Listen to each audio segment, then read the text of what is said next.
আসসালামু আলাইকুম। আশা করি সবাই ভালো আছেন আর আল্লাহর অশেষ রহমতে আমরাও ভালো আছি। তো আজকে আমি চলে আসছি আপনাদের জন্য চটজলদি একটা মিল্কশেক নিয়ে।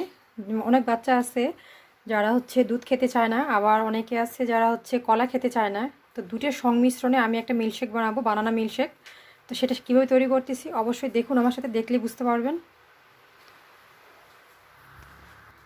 তো এখানে প্রথমে আমি একটা জার নিয়ে নিচ্ছি। এরকম একটা জার নেবেন বা খোলা জার, যেন দুধটা ছিটকে না যায়। আর এখানে আমি কলাটা ছিলে নিব, কারণ অনেক বাচ্চা আছে যে কলা খেতে চায় না, অনেকে আছে দুধ খেতে চায় না, কিন্তু দুজনের জন্য তো পুষ্টিটা প্রয়োজন আছে না। তো তার জন্য আমার এই প্রসেসটা। আমার বাচ্চাও যেমন দুধ খেতে চায় না, আবার অনেক সময় হয় আম্মু কলা খাবো না, তো আমি এই টিপসটা অবলম্বন করতেছি। তো বাবা ছেলে দুজনটাকেই দিব।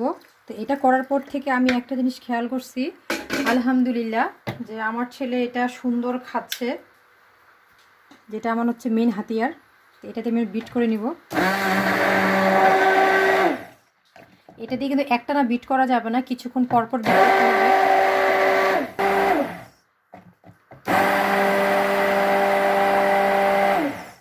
কিছুক্ষণ পরপর বিট করতে হবে, ছাড়ে ছাড়ে পরপর, তাহলে বিটাটা নষ্ট হবে না।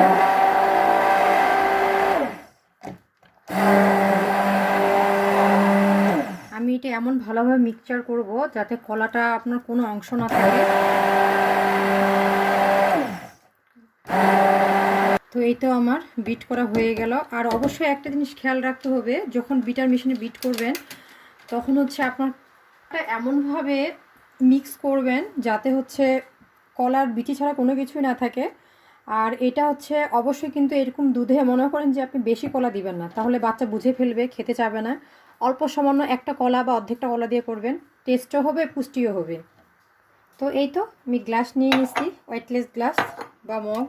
এখানে আমার বাবা ছেলের জন্য ঢেলে নিব। দেখুন দুধটা কিন্তু ফেনা হয়েছে, ঘনত্ব আসছে।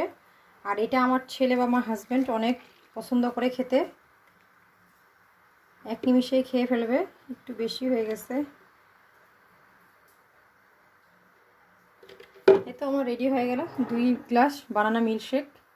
তো আপনারা অবশ্যই টিপসটা অবলম্বন করবেন, দেখবেন আপনাদের খেতে ভালো লাগছে, বাচ্চাদের খেতে ভালো লাগছে। তো ঠিক আছে, আজকের মতো এখানে। আসসালামু আলাইকুম।